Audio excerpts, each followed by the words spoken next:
Imagine a world where one woman's reign quietly shaped the fates of continents and the rhythm of everyday life from London to Calcutta to Cape Town. Picture a young princess who had never expected to rule, ascending a throne at just 18 years old. Her voice soft, but her title immense, Queen of Great Britain and Ireland. Over the next 60 decades, her era would become so defining that it took on her name, the Victorian Age, a time of steam engines and telegraphs, of reform and tradition, of tea and turmoil. By the time she left the throne, the empire she presided over had stretched across 1/5 of the Earth's land, touching the lives of nearly a quarter of humanity. Cities from Canada to Australia would bear her name, and the very idea of empire would be shaped by her long, unhurried reign. Yet behind that colossal reach lay stories of transformation, contradiction, and human experience, tales of brilliance and hardship, advancement and quiet shadows.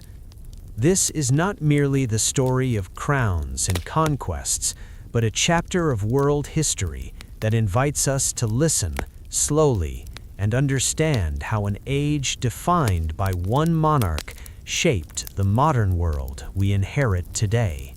Britain at the dawn of the 1800s. Before Queen Victoria ever sat upon the throne, before her name became attached to an entire age, Britain was already a nation in quiet motion. The early years of the 19th century unfolded slowly, like fog drifting across a river at dawn. This was a Britain shaped not by sudden change, but by gradual transformation, one that could be felt in the air, heard in the distant rhythm of machines, and seen in the everyday routines of ordinary people. At the turn of the 1800s, Britain was still largely rural. Most people lived in small villages, surrounded by fields that followed the seasons with patient regularity. Life moved according to daylight and weather. Mornings began early, evenings ended quietly, and the world felt smaller, bounded by footpaths, farms, and familiar faces. News traveled slowly, carried by letters or word of mouth, and change often arrived so gently that it went unnoticed at first. Yet, beneath this calm surface, something new was taking shape. Far from the countryside, in growing towns and emerging cities, the Industrial Revolution had begun to hum. Not loudly, not all at once, but steadily. The sound of hand looms was gradually replaced by the measured clatter of machines. Steam engines breathed rhythmically inside brick factories, their motion steady and unhurried, like a mechanical heartbeat. These were not the roaring engines of later centuries, but early, imperfect machines that worked slowly, shaping a new way of life piece by piece. For the people who worked there, daily life followed a simple pattern: long hours, repetitive tasks, a quiet endurance. Men, women, and even children labored under dim light, their days structured by the turning of gears and the passing of time rather than the rising and setting of the sun. It was a life of routine more than drama, tiring, predictable, and deeply human. Meanwhile, London was growing into a city unlike any the world had seen. Streets filled with horse-drawn carts, coal smoke drifted upward, softening the skyline. Gas lamps began to glow faintly at night, casting warm circles of light on cobblestone roads. Taverns, markets, and coffee houses offered places to rest, talk, and quietly observe the world changing outside. Politically, Britain was stable, but not yet modern. Power rested with Parliament and the monarchy, but voting rights were limited, and government moved slowly. Reform was discussed more than it was delivered. Debates echoed through halls, while most citizens carried on with their lives untouched by the decisions made far above them. There was a sense of order, but also distance, a calm authority that rarely rushed. Socially, class shaped everything. Where one was born often determined how one would live and die. The upper classes lived with comfort and space, while the working poor crowded into narrow homes near factories and docks. Yet even here, life was not portrayed in constant hardship. There were moments of rest, shared meals, quiet evenings, and small joys that filled the spaces between labor. The weather, too, seemed to play its part in shaping the mood of the nation. Britain's skies were often gray, its air cool and damp.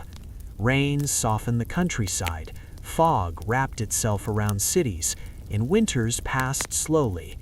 This climate encouraged an inward pace, a world where people lingered indoors, spoke softly, and accepted the steady passage of time. Overseas, Britain's influence was already stretching outward. Trade routes connected distant lands. Ships crossed oceans at a deliberate pace, carrying goods, letters, and ideas. Empire was present, but it had not yet reached its fullest extent. It existed quietly in the background, more of a framework than a spectacle. And above all this, factories, farms, politics, and people, the monarchy remained a symbol rather than a force of daily life. King George III still reigned, though his health declined, and the future felt uncertain but not alarming. No one yet knew that a young princess, still a child, would one day come to define this century. The world before Victoria was not loud or dramatic. It was a world of gradual shifts, of long days and familiar rhythms.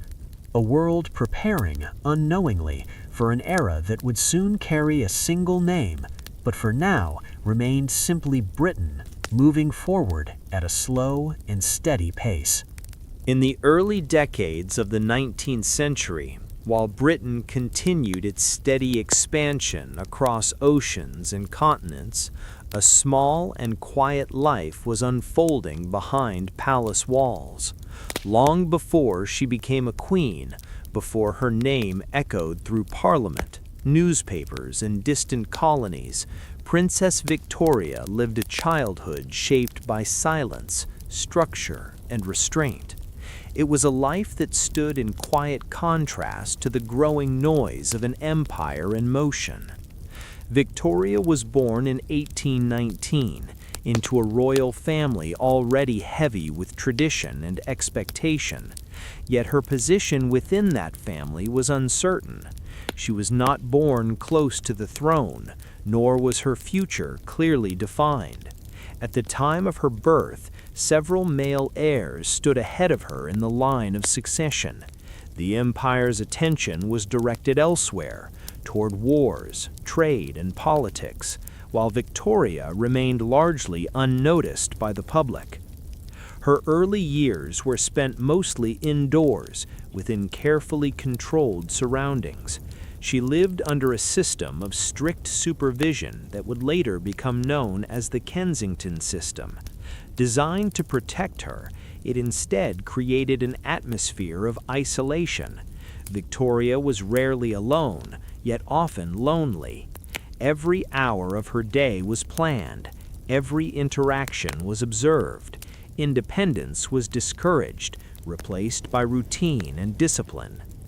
Outside the palace, Britain grew louder. Factories multiplied, cities expanded.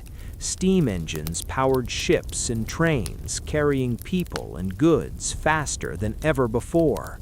Newspapers circulated widely, spreading ideas and opinions across the nation. The empire reached farther, touching lands most Britons would never see. Yet inside Victoria's world, life remained quiet, predictable, and confined. Her education reflected this controlled environment. Tutors guided her through languages, history, music, and religion. Lessons were formal and repetitive, delivered with an emphasis on obedience rather than curiosity. Victoria learned to read and write at a young age, but she also learned to observe silently, to listen more than speak. This habit of quiet attention would remain with her throughout her life. She spent much of her childhood with her mother, the Duchess of Kent, whose presence was constant and protective. Their relationship was close, but also complex. Victoria depended on her mother, yet felt constrained by her authority. Decisions were rarely hers to make. Even simple pleasures, playing freely, walking alone, choosing companions, were limited by rules meant to preserve her safety and propriety. While Victoria practiced piano scales or copied passages from history books, the empire beyond her windows continued its relentless pace. Britain's navy ruled the seas, trade routes connected continents. Goods from India, the Caribbean, and Africa flowed into British ports. Sugar, tea, cotton, and spices entered daily life, shaping habits and tastes. The empire's presence was felt in small, ordinary ways, even by those who never left home. Yet Victoria experienced this global power only indirectly. Maps hung on walls, stories arrived through books and conversations overheard. The empire existed as an abstract idea, distant and vast. Her personal world remained small. Rooms, corridors, gardens, familiar spaces repeated day after day. Social life for the young princess was limited. She had few companions her own age. Interactions were formal, polite, and brief. Play was structured. Laughter was subdued. In a household governed by protocol, spontaneity was rare. Even celebrations were restrained, carefully managed to maintain dignity. This quiet upbringing stood in sharp contrast to the energy of the age. Britain was changing rapidly, but Victoria's world seemed frozen in time. The noise of progress reached her only as a distant echo. She heard about railways, factories, and reform debates, but she did not experience them directly. Instead, she learned patience, observation, and emotional control. As years passed, circumstances shifted subtly but significantly. Illness and death moved Victoria closer to the throne. One by one, those ahead of her in succession were removed by fate. Still, no one spoke openly of her future. The idea that this quiet child might one day rule a global empire seemed improbable, even unsettling. Victoria herself remained largely unaware of her destiny. She continued her lessons, followed her routines, and adapted to the expectations placed upon her.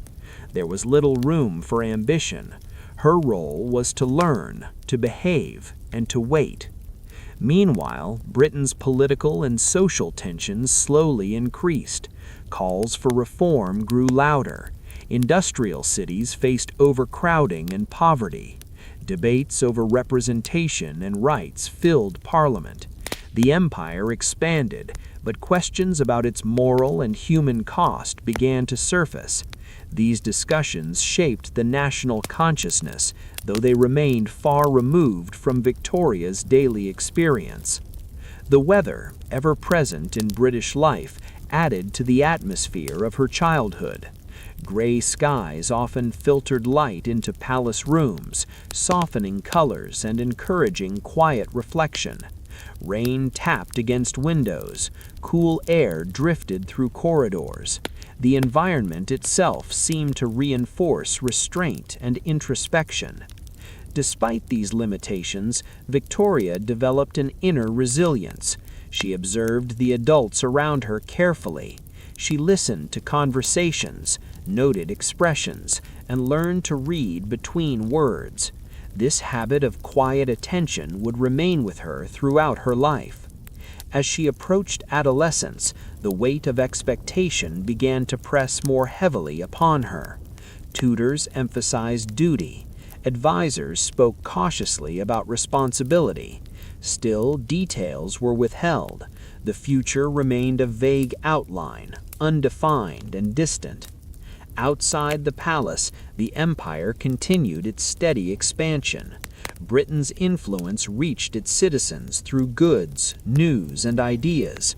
The world grew more interconnected, even as Victoria's personal life remained contained. This contrast between a loud, expanding empire and a quiet, controlled childhood shaped her character profoundly. By the time Victoria reached her teenage years, the distance between her inner world and the outer empire became a defining feature of her life. She had grown accustomed to solitude, to discipline, to listening rather than commanding. These qualities, formed in silence, would guide her through the noise of power. The child who would one day give her name to an era was shaped not by grandeur but by quiet endurance. While Britain moved forward with mechanical rhythm and imperial ambition, Victoria waited, patient, observant, and largely unseen. Her childhood did not prepare her for popularity or spectacle. Instead, it prepared her for constancy. In a century marked by change, she would become a symbol of continuity. The quiet child, raised in the shadow of an empire, would one day stand at its center, not through force or noise, but through presence.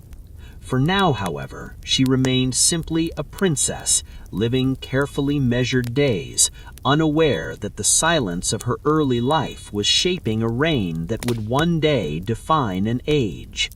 On a quiet morning in June of 1837, the world shifted without ceremony. There were no crowds gathered in the streets, no bells ringing in anticipation, no sense that history was about to turn a page.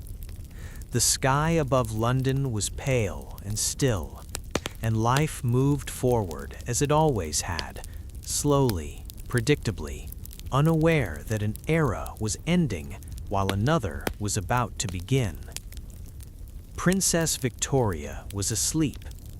She had gone to bed the night before, as she always did, following a routine shaped by years of careful supervision and quiet discipline. Her life until that moment had been defined by structure and restraint. Nothing about that morning suggested that it would be different, and yet, by the time the sun rose fully over the city, she would no longer be a princess, she would be queen. The death of King William IV occurred in the early hours, far from public view. It was not accompanied by dramatic announcements or sudden upheaval. News traveled as it always did in that time, by messenger, by footsteps in corridors, by softly spoken words passed from one person to another. The machinery of monarchy moved forward calmly, guided by tradition rather than urgency. When the message reached Kensington Palace, it was carried with the same quiet respect. Victoria was awakened gently, informed that her uncle had died and that she was now sovereign. There was no rehearsal for this moment, no gradual transition. One life ended, and another began in its place. At just 18 years old, Victoria stepped into a role that few could fully comprehend. She had not been raised to expect immediate power. For much of her childhood, the throne had seemed distant, even unlikely. Yet fate had moved steadily, removing obstacles without drama, until she stood alone at the center of succession. Her reaction was not one of excitement or fear, but calm seriousness. Those who observed her that morning later remarked on her composure. She listened carefully. She asked questions quietly. She understood with remarkable clarity that her life had changed completely and that there was no turning back. Outside palace walls, Britain continued its daily rhythm. Shops opened, carriages moved through streets, factories released their steady hum. Most people were unaware that a new monarch now reigned over them. Change arrived silently, as it often did in the 19th century. The transition of power followed established custom. Councils were assembled, documents prepared, oaths arranged. Victoria was introduced to responsibilities that had previously belonged to others.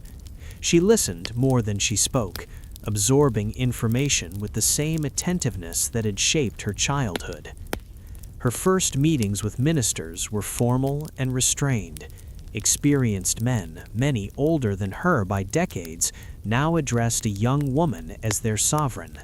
There was no theatrical display of authority, only polite exchange, careful words, and mutual awareness of the moment's significance. Victoria herself felt the weight of expectation immediately. The empire she now ruled was vast and complex. Britain's influence extended across oceans, touching millions of lives. Decisions made in quiet rooms would shape distant lands, yet she had inherited this power without preparation for command, guided only by education, observation, and instinct. Her upbringing, though restrictive, had given her one valuable skill: self-control. She did not rush. She did not speak unnecessarily. She approached her new role with a seriousness that reassured those around her. In an age accustomed to male rulers, her calm presence offered a sense of continuity rather than disruption. The public soon learned of the change. Newspapers announced the accession with measured language. There was curiosity, cautious optimism, and a quiet sense of renewal. A young queen represented something new, not revolution, but possibility. Her age suggested freshness. Her demeanor suggested stability. Victoria's coronation would come later, but her reign had already begun. In the days following her accession, she moved into Buckingham Palace, establishing independence from the close supervision that had defined her youth. For the first time, she occupied space as an individual rather than as a child under authority. This shift was subtle but profound. Rooms that once felt restrictive now felt purposeful. Decisions once made for her now required her approval. The silence that shaped her childhood transformed into reflection rather than confinement. Outside palace walls, Britain stood at a crossroads. Industrial growth continued, social pressures increased, calls for reform grew louder. The empire expanded, even as questions about governance and responsibility emerged. Victoria inherited not only power, but complexity. She approached these challenges cautiously. Her early reign was marked by listening to advisors, to parliament, to the rhythms of her nation. She did not attempt to dominate or redefine the monarchy overnight.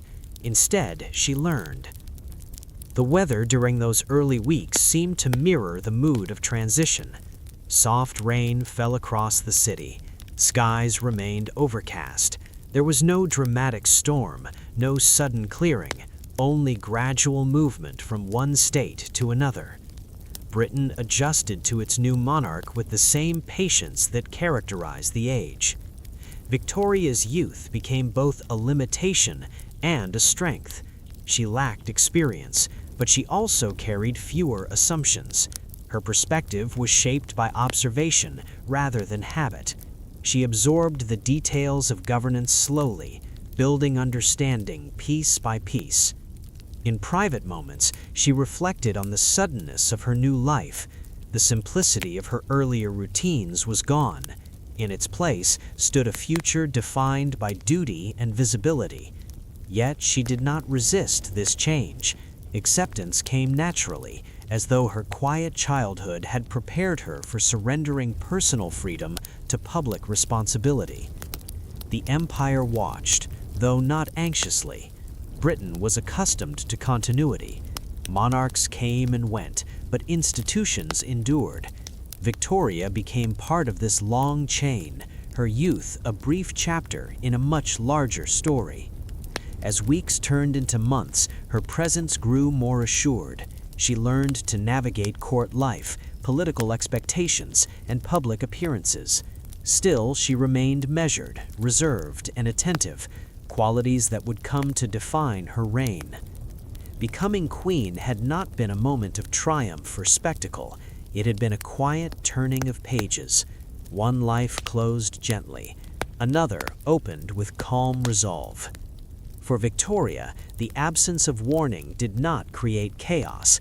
Instead, it demanded focus. She stepped into her role not with noise or declaration, but with patience. The quiet child had become a queen, and the empire adjusted itself accordingly. This unannounced beginning set the tone for a reign that would last more than 60 decades. In a century of movement and change, Victoria's rule would be marked by endurance rather than interruption. The morning she became queen passed quietly, but its effects would shape the modern world for generations. As Queen Victoria settled into her new role, the British Empire continued to move forward with a momentum that had been building long before her accession. The machinery of empire did not pause to acknowledge the youth of its monarch. Ships sailed, trade flowed, administrators governed distant territories. The world beyond Britain's shores expanded steadily, guided by systems and ambitions larger than any one person. Victoria, newly crowned and still learning the rhythms of authority, did not rush to reshape this vast structure. Instead, she listened. Her early years as queen were marked by observation rather than command. Advisors spoke, ministers debated. Reports arrived from across the globe, written in careful language, in measured detail. Victoria read attentively, absorbing information about places she would never see, lands defined by different climates, cultures, and histories. The empire existed for her as words on paper, lines on maps, and discussions held in quiet rooms. While she listened, the empire grew. Across the seas, Britain's presence expanded through trade and administration. In India, the influence of the East India Company deepened, shaping local economies and governance. Railways began to appear, connecting cities and facilitating the movement of goods and people. These developments unfolded gradually, often presented as progress and order, though their impact varied widely among those who lived under British rule. In Africa, coastal footholds expanded inward, ports grew busier, trade networks extended farther into the continent. These changes were recorded in reports that reached London weeks or months later, stripped of urgency by distance and time. Victoria read them with care, aware that each document represented countless lives shaped by decisions made far away. Meanwhile, Canada and Australia developed as settler colonies. Towns grew, roads spread outward. British customs, laws, and institutions took root in new soil. For many settlers, the empire offered opportunity and familiarity. For indigenous populations, it brought displacement and uncertainty. These contrasting experiences rarely appeared in official correspondence. The empire presented itself as orderly and expanding, its complexities softened by formal language. At home, Britain adjusted to its role as the center of this global network. Ports bustled with activity. Goods from across the world filled warehouses and markets. Tea, sugar, cotton, and spices became part of daily life, their origins distant and abstract to most consumers. The empire entered British homes quietly, through routines rather than declarations. Victoria's position within this system was symbolic as much as it was practical. She did not personally direct colonial expansion, yet her authority lent legitimacy to it. Her image appeared on coins, documents, and proclamations that traveled far beyond Britain's borders. In places she would never visit, her name became associated with governance, order, and imperial presence. Despite this reach, Victoria's approach remained restrained. She did not seek spectacle or domination. Her temperament favored steadiness over assertion. She relied heavily on experienced ministers, particularly during her early reign, trusting their judgment while maintaining a keen awareness of her constitutional role. This balance between listening and leading defined her relationship with the empire. She understood that power did not always require noise. Often it manifested through continuity, through allowing systems to function while ensuring stability at their center. Back in Britain, the empire's growth intersected with domestic change. Industrialization accelerated, cities expanded, social tensions surfaced. The wealth generated by trade did not distribute evenly, and debates over reform grew more intense.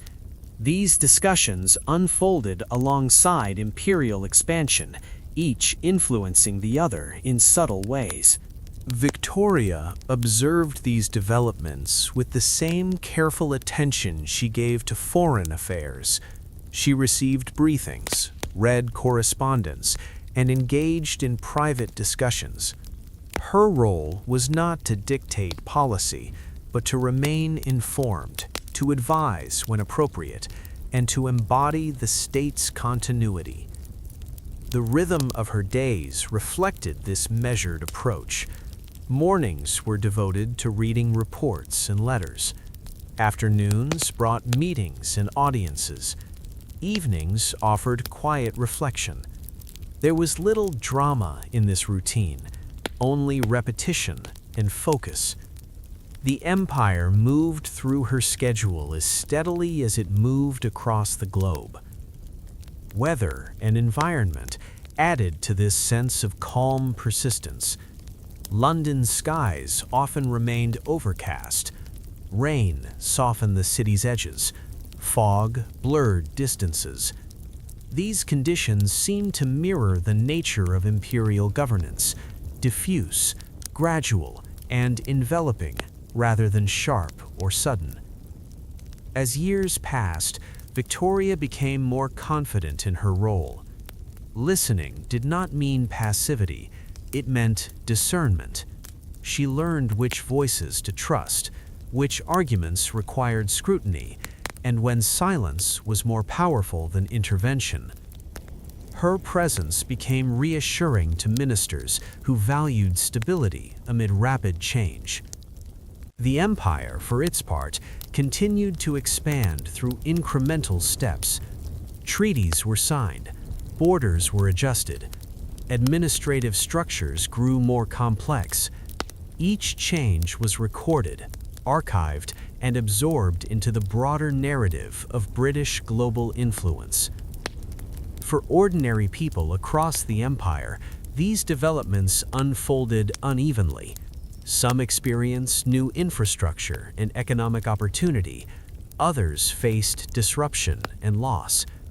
These realities existed simultaneously, though rarely acknowledged together. The empire's official story emphasized order and progress, while personal experiences varied widely. Victoria remained aware, at least in part, of these contradictions. Her correspondence suggests an understanding that empire was not a simple or uniform force, yet the scale of British influence made comprehensive oversight impossible. Distance diluted immediacy. Decisions traveled slowly. Consequences returned even more slowly, if at all. In this environment, listening became a form of governance. By receiving information, maintaining relationships with ministers, and preserving constitutional balance, Victoria contributed to the empire's stability. Her restraint allowed institutions to function without disruption. The public, meanwhile, viewed the empire through a lens of pride and familiarity. Maps in classrooms colored vast regions in red. Newspapers reported on distant events with a sense of ownership. The idea of empire became woven into national identity, often without deep reflection on its implications. Victoria's image reinforced this perception. She represented continuity, tradition, and moral seriousness. As the empire grew, her steady presence offered reassurance that change remained under control. She became a symbol around which expansion could organize itself. Yet within palace walls, life remained quiet. The queen's personal routine contrasted sharply with the vastness of her realm. She lived within defined spaces, followed structured days, and valued privacy. The distance between her personal experience and imperial reality remained wide. This contrast shaped her reign. She governed not through direct engagement with empire, but through stewardship, overseeing rather than directing, listening rather than proclaiming. Her authority lay in endurance, in being present through decades of growth and change. As the 19th century progressed, the empire reached new heights. Its influence touched nearly every corner of the globe. Britain's role in world affairs grew increasingly complex, yet the foundations of this expansion were laid during Victoria's early years, when she chose patience over haste. The empire grew while the queen listened. This dynamic, growth paired with restraint, defined an era. It allowed Britain to expand without constant upheaval, guided by institutions rather than individuals. Victoria's quiet approach provided a stabilizing force amid transformation.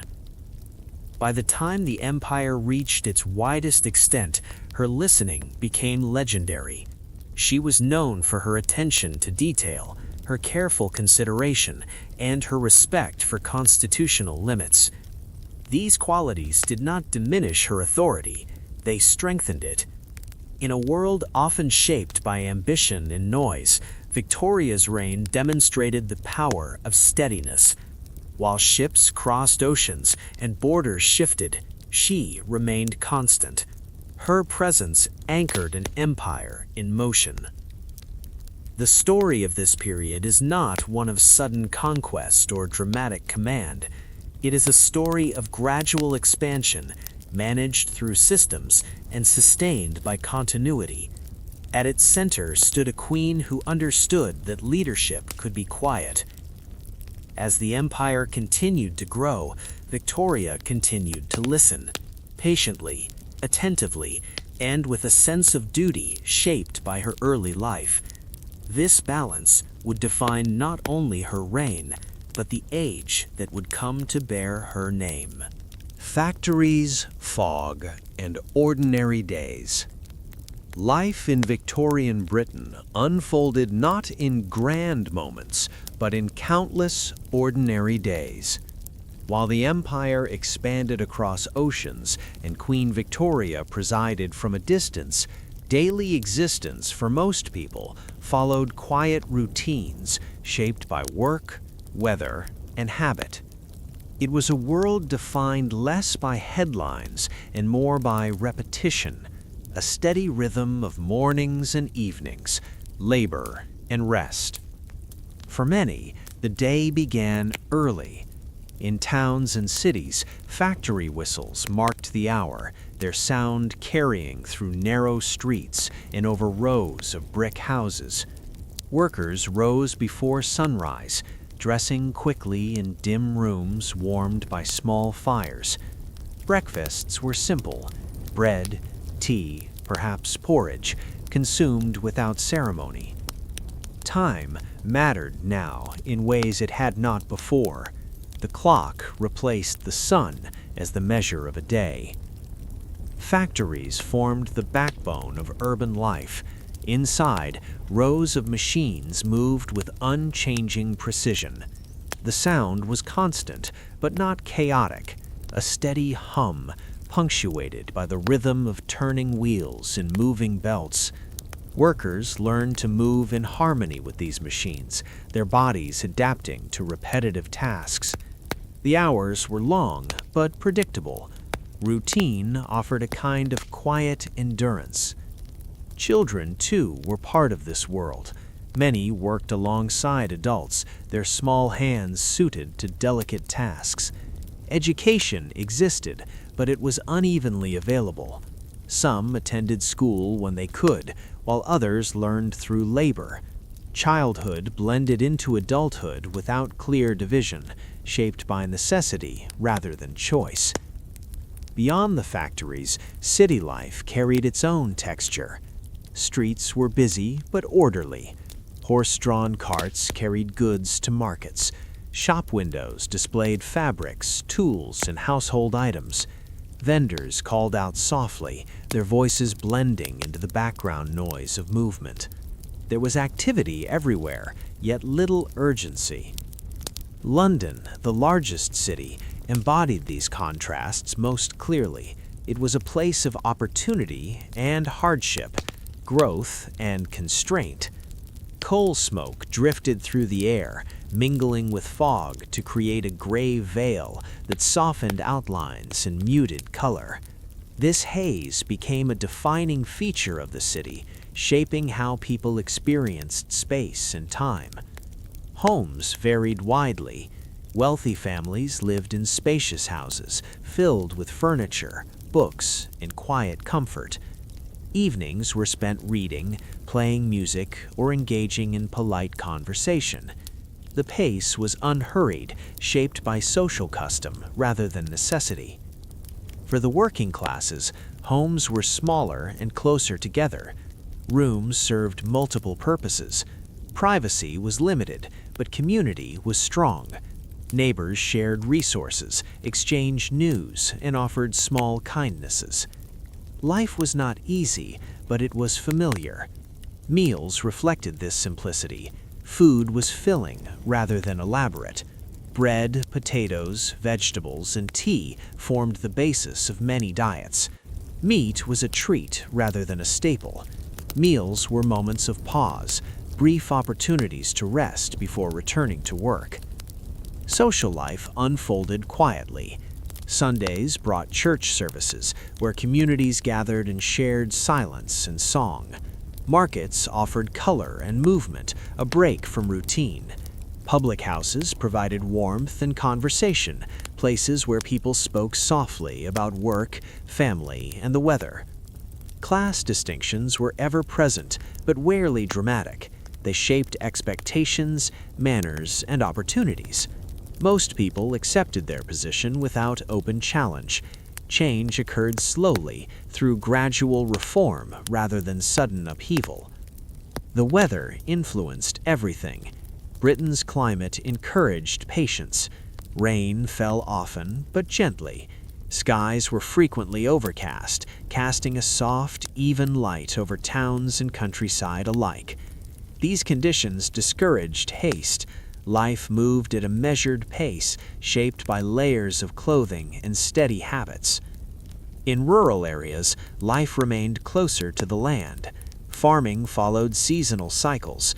Fields were planted and harvested with care. Villages changed little from year to year. While industrialization reached even these areas, its presence was less immediate. Time still moved according to nature rather than machinery. Transportation slowly improved. Railways expanded, connecting towns and cities. Travel became faster, but not frantic. Trains moved with steady purpose, their schedules reliable. For many, this new mobility expanded horizons without disrupting daily life. Communication improved as well. Newspapers became more common, bringing news from across the country and the empire. Yet even as information spread more widely, it was consumed slowly. People read in the evenings, reflecting quietly on events far removed from their own lives. Women's lives were shaped largely by domestic expectations. Household management, child rearing, and social duties filled their days. Some worked outside the home, especially among the working classes, but even then, domestic responsibility remained central. Life was structured, repetitive, and deeply familiar. Leisure existed in modest forms: walks in parks, simple games, music played at home. Entertainment was local and personal. Theaters and concerts were available to some, but most recreation involved family and community. Despite hardship, there was stability.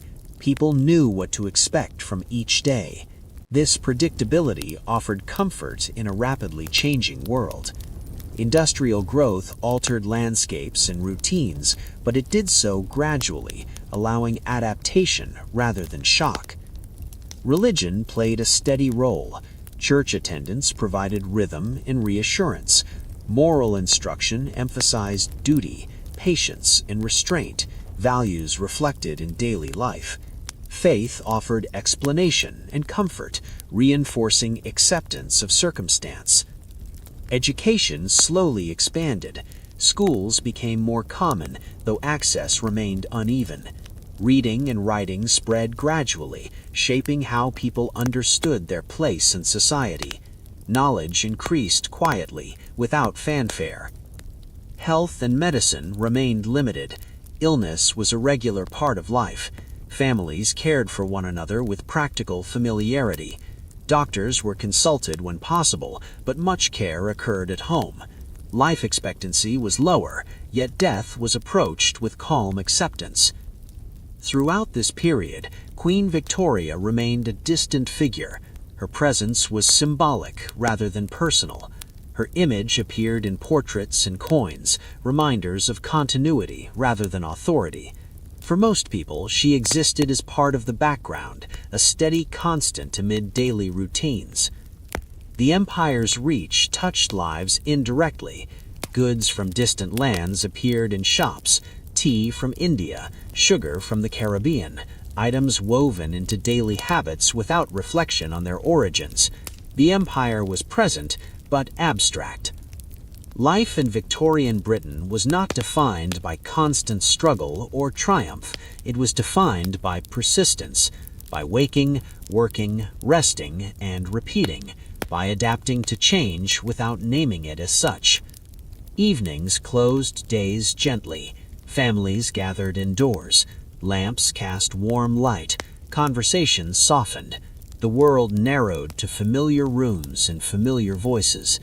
Outside, fog settled over streets, and the sounds of the city faded. This was the texture of Victorian life, a blend of routine and quiet transformation. While history often remembers the era for its innovations and expansion, most people experienced it as a sequence of ordinary days, lived patiently and without spectacle. In these lives, the foundations of modern society were laid, not through dramatic moments, but through steady endurance. Life in Victorian Britain moved forward one day at a time, shaping an age through the accumulation of small, unremarkable moments. Amid the vast responsibilities of empire, amid the machinery of governance, in the quiet growth of industry, in colonial administration, Queen Victoria's personal life unfolded with a pace and depth often hidden from public view. Her reign, though public in its scope, was also deeply private. She experienced moments of joy and sorrow that shaped not only her character, but the tone of an era defined by continuity, restraint, and endurance. Victoria's love story began quietly, far from public spectacle. Prince Albert of Saxe-Coburg and Gotha entered her life as a cousin and a companion, someone whose intellect, sensibility, and shared devotion to duty matched her own. Their connection grew in private, through letters and shared conversation, rather than through formal displays or grand announcements. The early court was not a place for open passion, and the young queen conducted herself with discretion. Yet the bond between Victoria and Albert was profound. they shared not only affection, but partnership and purpose. Albert's mind complemented Victoria's calm attentiveness. His counsel guided her decisions, while her steadfast nature balanced his energy. Together, they navigated the complexities of monarchy, empire, and public expectation. Their domestic life became a haven within the formal structures of state, a quiet space where personal intimacy could exist alongside ceremonial duty. Marriage brought new responsibilities as well as comfort. The couple moved into Windsor, Osborne House, and later Balmoral, where private routines unfolded away from the scrutiny of London. Days were structured yet gentle, mornings filled with correspondence, afternoons for study or walks, evenings for reflection, music, and conversation. Children arrived gradually, each birth a quiet yet profound event that shaped family rhythm.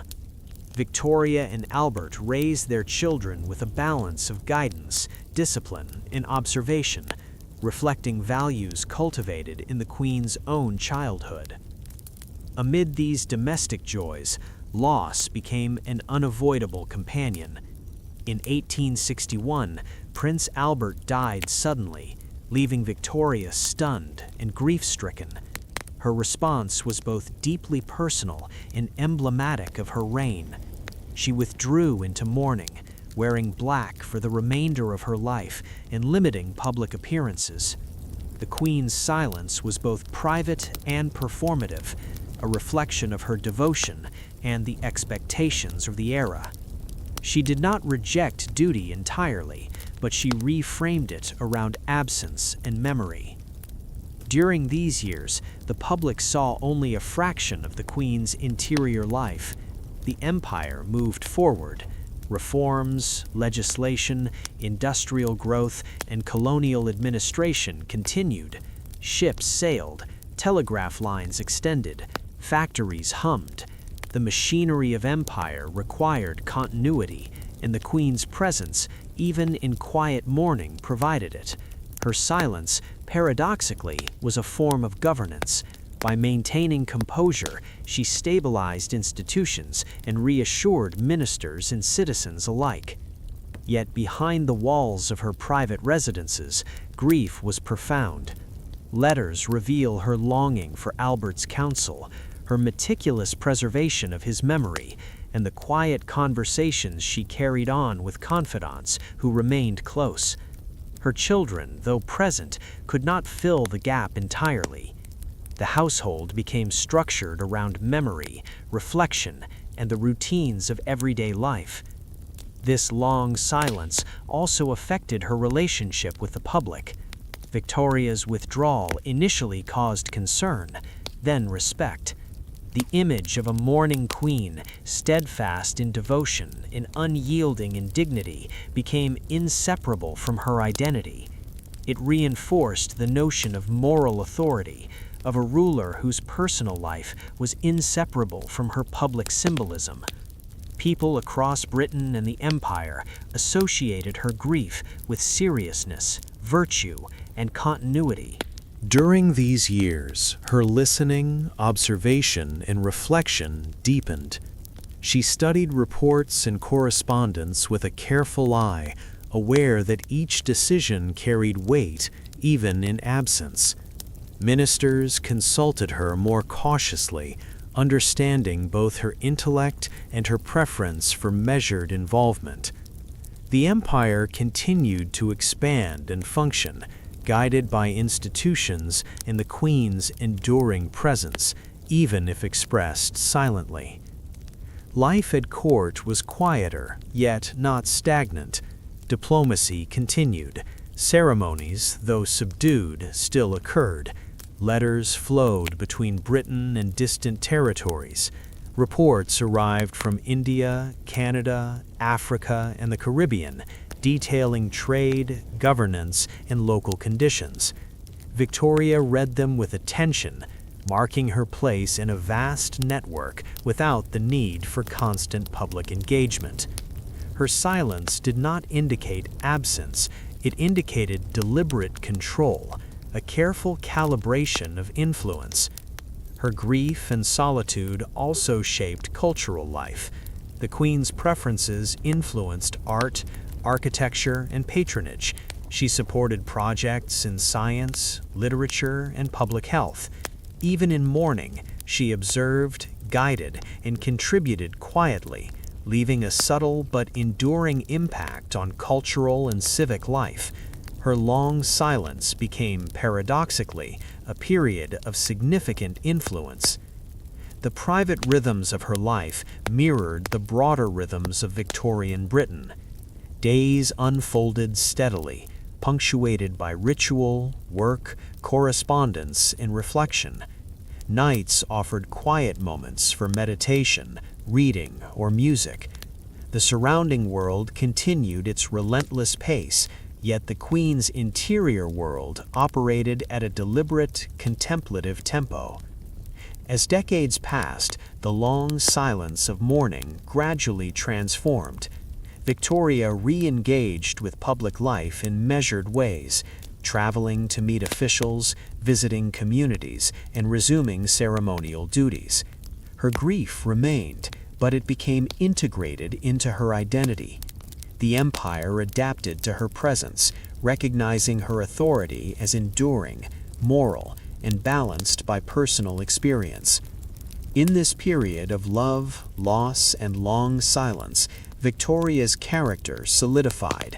She became a figure of endurance, patience, and reflection. Her private sorrow coexisted with public duty.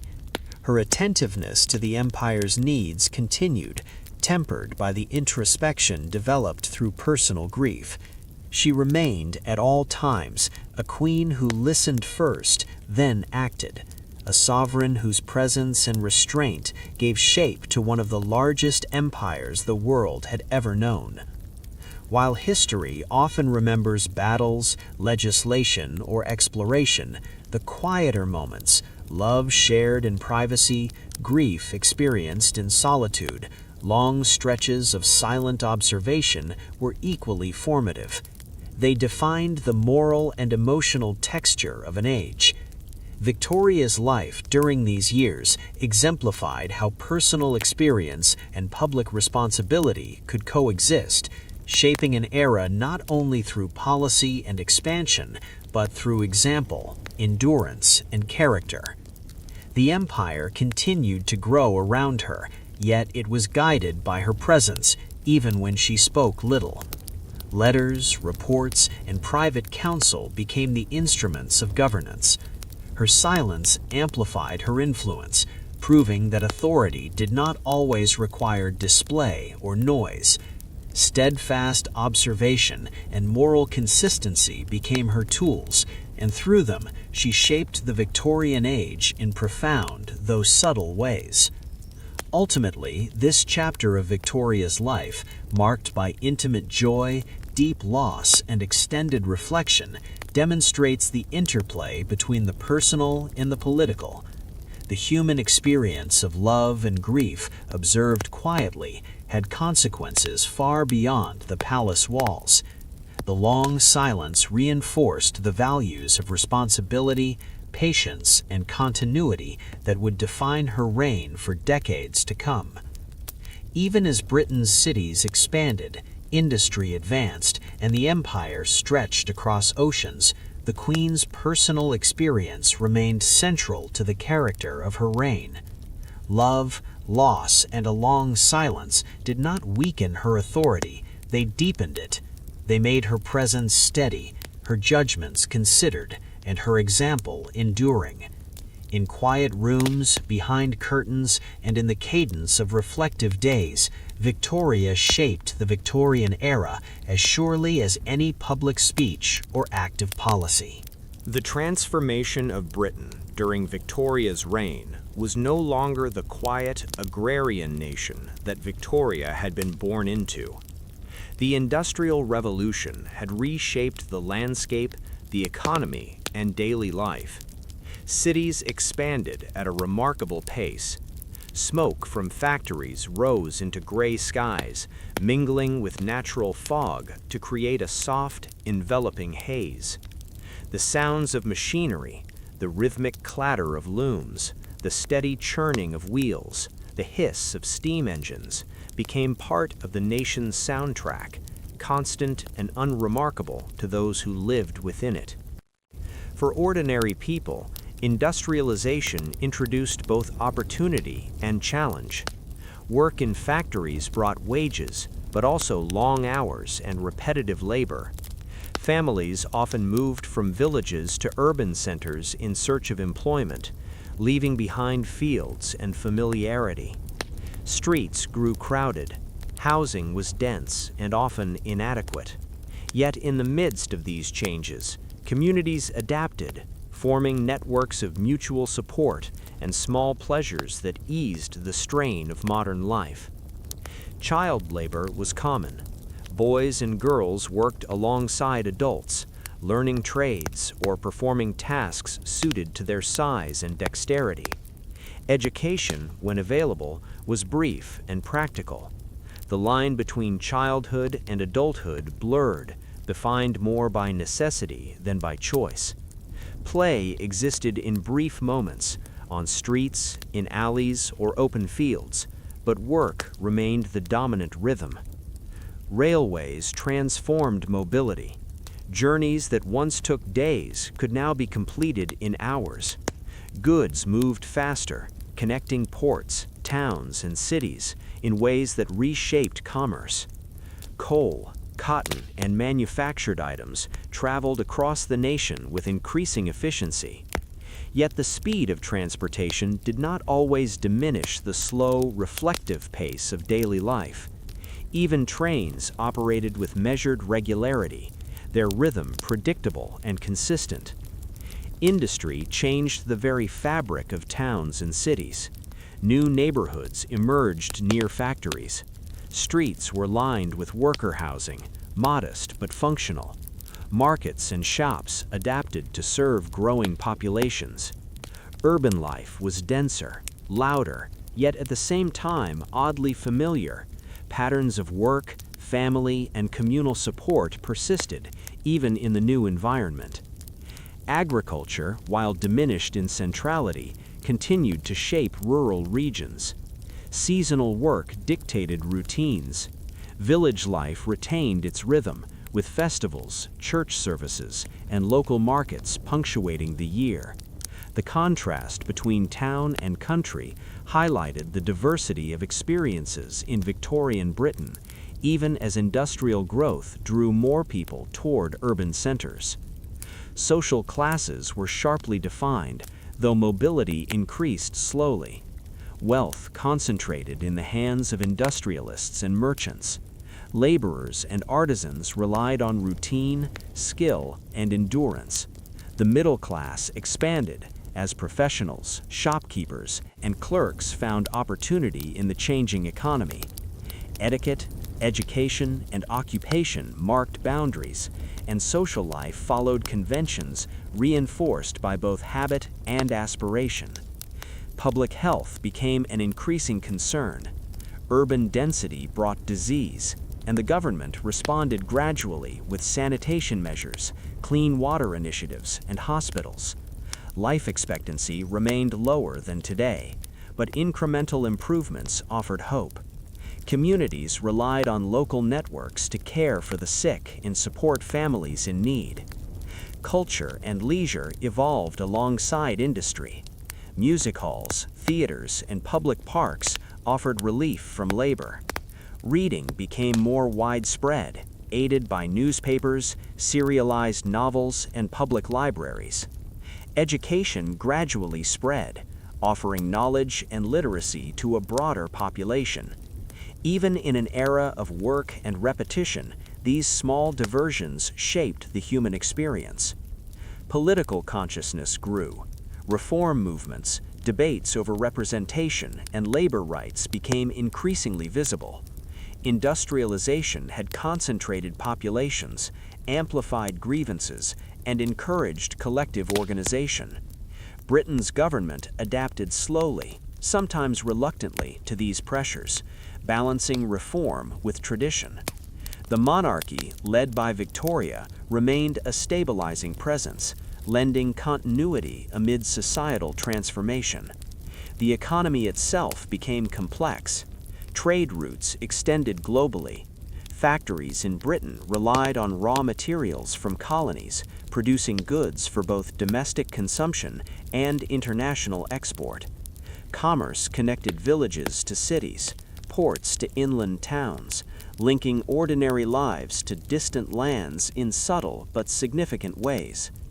Everyday experiences, the tea in a household, the cotton in clothing, the sugar in a morning meal, were tied to the movement of empire and industry. Transportation and communication advanced in tandem. Telegraph lines connected cities, enabling faster correspondence. Newspapers reported on distant events more rapidly than ever before, though news still traveled slower than it does today. Families and communities adjusted to this new rhythm of information, learning to interpret reports and act accordingly. Amid these transformations, Victoria's role remained measured. She presided over a nation in flux, observing changes closely, consulting ministers, and offering guidance where constitutional authority allowed. She did not intervene in daily governance in detail, but her presence and attentiveness reinforced stability. Her example encouraged patience and deliberation, qualities necessary to navigate industrial and social shifts. Urban landscapes reflected the duality of industrialization, innovation and hardship coexisting. Bridges, railways, factories, and warehouses demonstrated engineering progress. Narrow streets, overcrowded housing, and smoky air reminded observers of the human cost of rapid development. Life unfolded in both the streets and the drawing rooms, each revealing different aspects of the changing nation. Rural and coastal communities experienced transformation differently. Ports expanded, fishing towns grew, and rural industries adapted. Mechanization of agriculture introduced new tools, yet the land retained its rhythms. Seasonal cycles continued to dictate work, and village life preserved traditions, even as the wider economy evolved. Religion continued to shape moral and social life. Churches guided communities through change, providing instruction, ritual, and reassurance. Faith offered a framework for understanding the disruptions brought by industrialization, encouraging patience, diligence, and moral reflection. Social and cultural life intertwined, sustaining continuity amid innovation. Despite the challenges, life retained its textures of observation, reflection, and small pleasures. People adapted, endured, and found meaning in routine.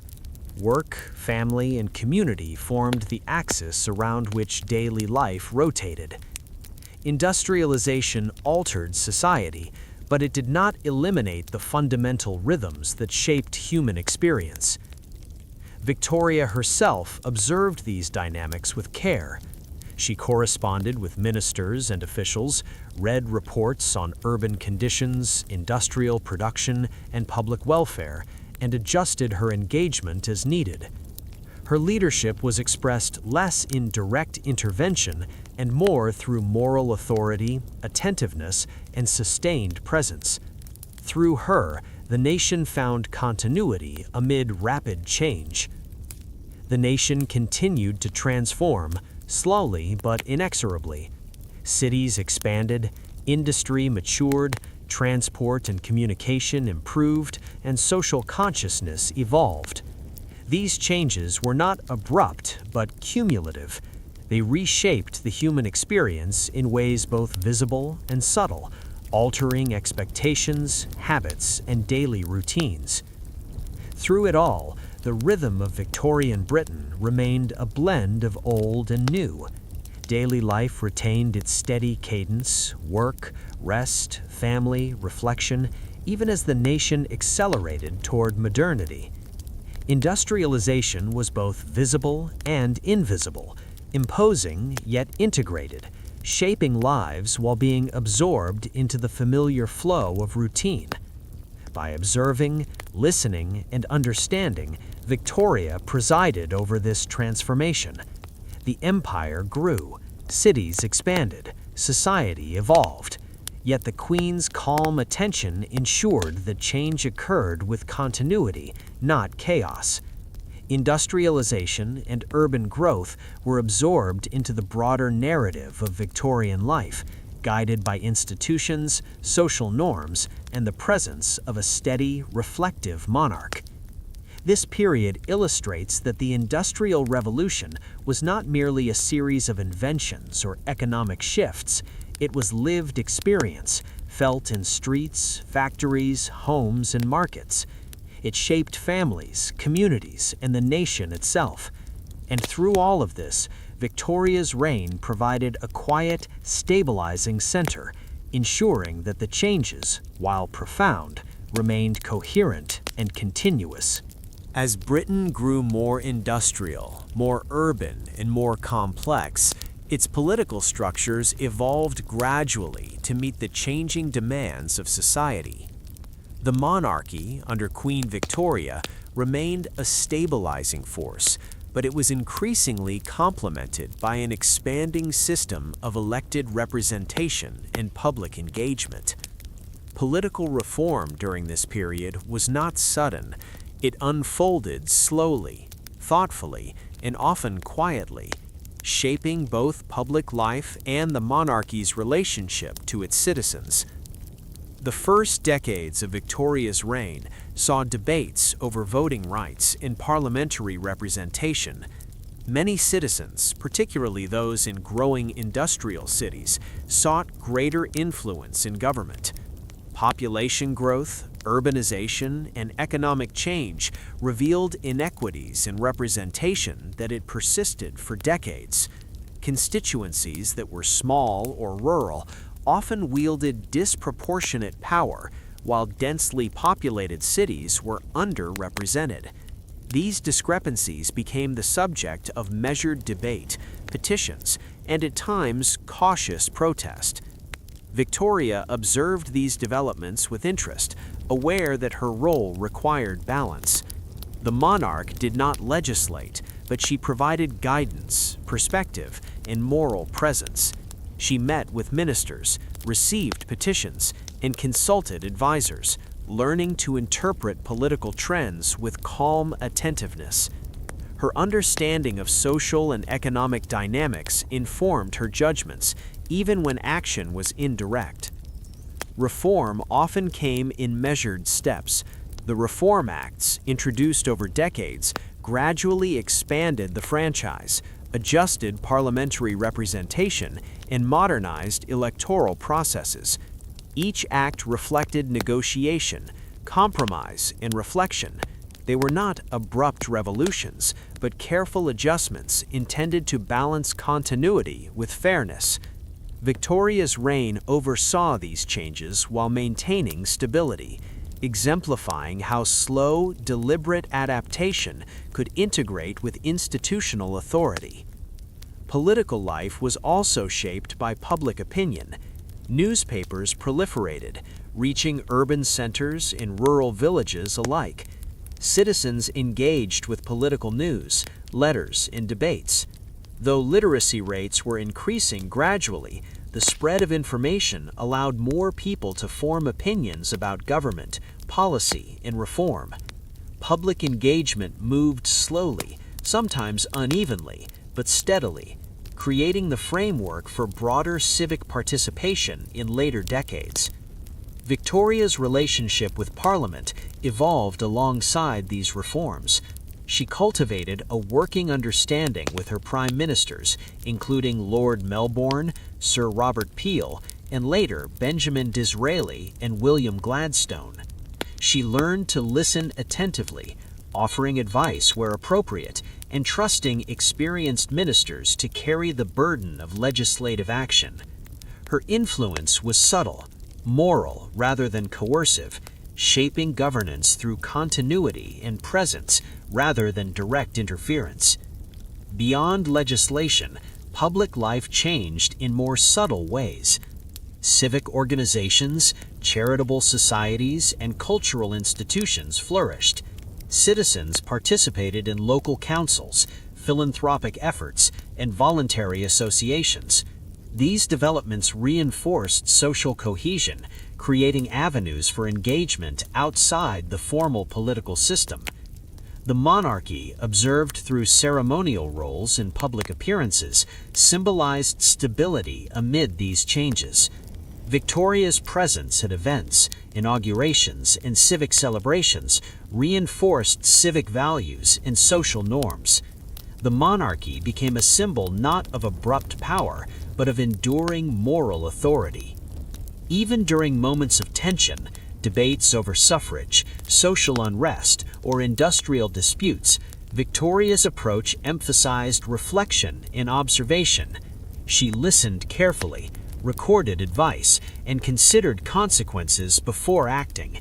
This deliberate style reinforced the principle that public life could progress thoughtfully, guided by reasoned judgment rather than sudden impulse. Religion, too, intersected with public and political life. Church attendance remained widespread, and moral instruction informed both social behavior and civic engagement. Faith communities contributed to education, charity, and social cohesion, providing frameworks for understanding reform and progress. Victoria's own moral perspective, shaped by personal devotion and reflection, resonated in these contexts, aligning ceremonial monarchy with civic responsibility. As decades passed, political reform gradually expanded the influence of citizens while preserving institutional stability. New constituencies were represented, electoral systems modernized, and political debates became more inclusive. Public life became increasingly participatory, yet continuity remained essential. Victoria's reign demonstrated how measured, reflective governance could accommodate social change without sacrificing order. The monarch's role was both symbolic and functional. Her public appearances, correspondence, and engagement with civic leaders reflected a careful balance of presence and discretion. She reinforced the principle that authority could coexist with reform, that stability could support rather than hinder thoughtful social evolution. Throughout this period, life in Britain continued its layered rhythm. Industrial expansion, social change, and political reform progressed alongside quiet domestic life. Streets, factories, and villages operated according to daily routines. Citizens engaged with governance through petitions, meetings, and public discourse. Gradually, slowly, the nation adapted to new expectations, negotiating continuity with change. Victoria's influence, though subtle, remained pivotal. By listening attentively, maintaining moral authority, and observing the rhythms of public life, she allowed the monarchy to evolve in harmony with the nation. Political reform did not erode her authority, rather it complemented it, embedding the crown within a society learning to balance tradition with change.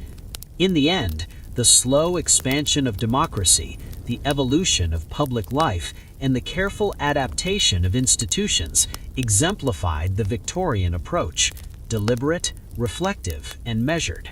Reform was not abrupt, change was cumulative, and amid it all, Queen Victoria remained a constant, observing, guiding, and sustaining both public and private life with quiet authority.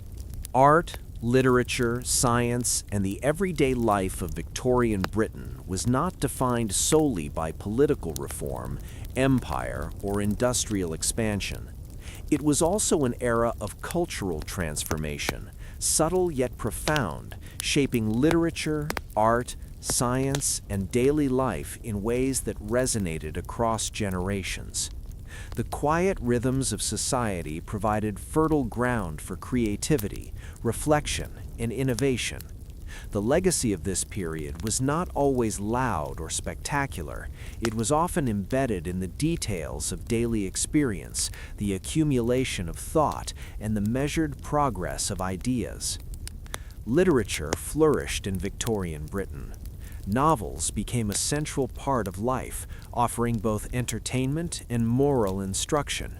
Authors such as Charles Dickens, the Bronte sisters, George Eliot, and Thomas Hardy captured the texture of everyday existence, the struggles of industrial cities, and the subtleties of social life.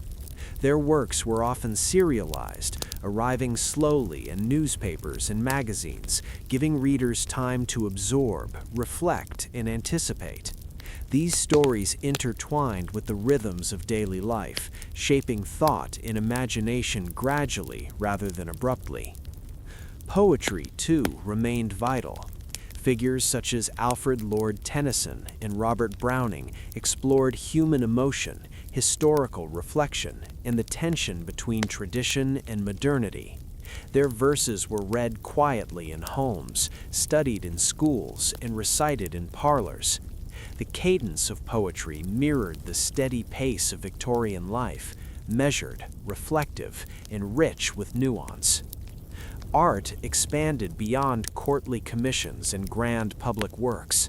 Portraits, landscapes, and genre paintings captured both the elite and ordinary life. Artists such as J.M.W. Turner, the Pre-Raphaelites, and John Everett Millais focused on both technical mastery and emotional subtlety. Their works celebrated the natural world, industrial achievement, and human experience alike. Paintings were not merely decoration, they were instruments of reflection, encouraging viewers to consider society, nature, and morality. Science advanced quietly yet profoundly. Discoveries in geology, biology, and physics altered understanding of the natural world. Figures such as Charles Darwin challenged assumptions, offering new ways to interpret life and evolution. Science intersected with education, libraries, and public lectures, gradually informing public discourse. These ideas were discussed in drawing rooms, classrooms, and scientific societies, shaping perspectives in measured, reflective ways. Theaters, music halls, and concert halls provided spaces for shared cultural experience. While entertainment could be lively, it also followed social conventions. Audiences learned to observe, to appreciate nuance, and to respond with decorum. Performance became both recreation and reflection, a way to integrate social values with enjoyment. Music, whether in orchestras or private homes, echoed the quiet rhythm of life, careful, practiced, and absorbing. Public institutions supported cultural growth. Museums, galleries, and libraries expanded access to knowledge and artistic expression. London, as the imperial capital, attracted works from across the world, displaying the wealth of empire and fostering exchange of ideas. Education broadened slowly yet steadily, offering literacy and opportunity to wider populations, nurturing engagement with culture in both urban and rural communities. Domestic life also reflected cultural sensibilities. Homes, though simple for many, incorporated music, reading, and visual arts into everyday routines. The moral and aesthetic sensibilities encouraged by the monarchy and upper classes influenced taste, behavior, and social expectations. Even small gestures, arranging a parlor, displaying a print, reading aloud to children, reinforced the era's cultural identity. Religious life intersected with culture, guiding moral education and community cohesion. Sermons, hymnals, and devotional literature shaped understanding of duty, virtue, and social conduct. Faith provided context for both personal and civic behavior, integrating morality into art, literature, and everyday decision-making. The interplay of religion and culture created a framework in which intellectual and aesthetic life could flourish alongside ethical reflection. The empire itself contributed to cultural exchange. Goods, ideas, and practices from colonies found their way into Britain. Textiles, art, music, and culinary practices enriched urban life. Maps, books, and exhibitions illustrated distant lands, encouraging curiosity, awareness, and reflection. Cultural influence traveled both ways. Britain exported artistic ideals and intellectual thought, while simultaneously absorbing elements from its vast territories. This interaction shaped tastes, perceptions, and knowledge gradually rather than dramatically. Science, art, and literature were inseparable from daily experience.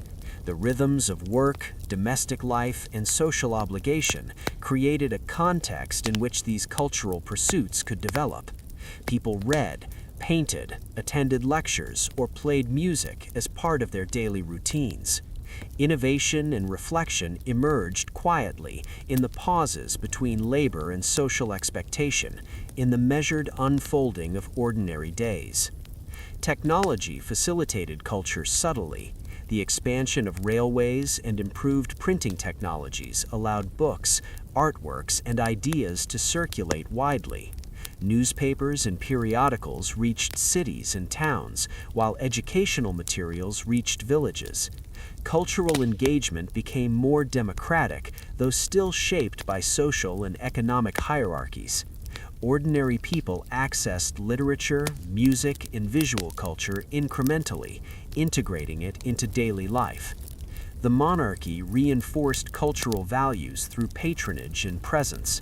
Queen Victoria's attention to art, literature, and science lent legitimacy and visibility to these pursuits.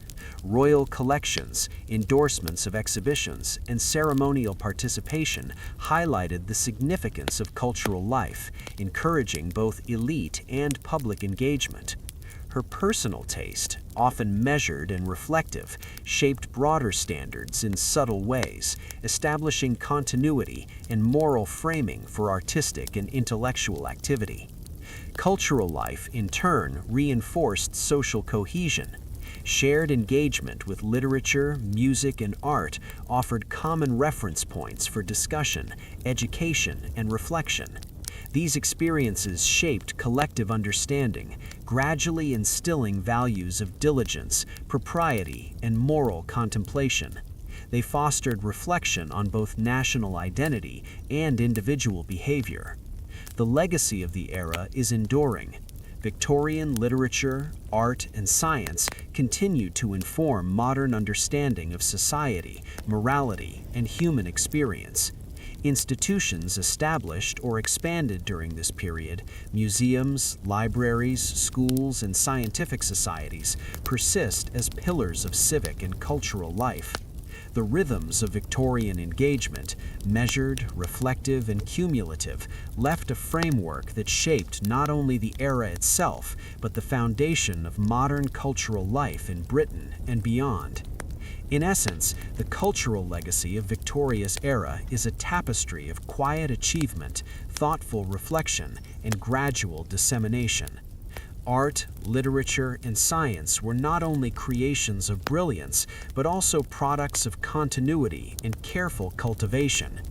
Everyday routines absorbed these influences, integrating aesthetic and intellectual growth into the fabric of ordinary life. While the empire expanded across continents, cultural life expanded within the hearts, minds, and habits of its people, slowly shaping understanding and identity. Through these developments, Queen Victoria's reign is remembered not only for political and industrial transformation, but for the shaping of human thought, creativity, and reflection. Her steady presence, moral example, and patronage nurtured a culture that valued patience, observation, and depth, qualities that defined the Victorian approach to life. In quiet rooms, over the gentle turning of pages, the soft notes of music, or the measured strokes of a painter's brush, the era's spirit endured. It was a period in which cultural life, though cherished, transmitted and sustained by a steady presence, aimed to balance ambition and restraint.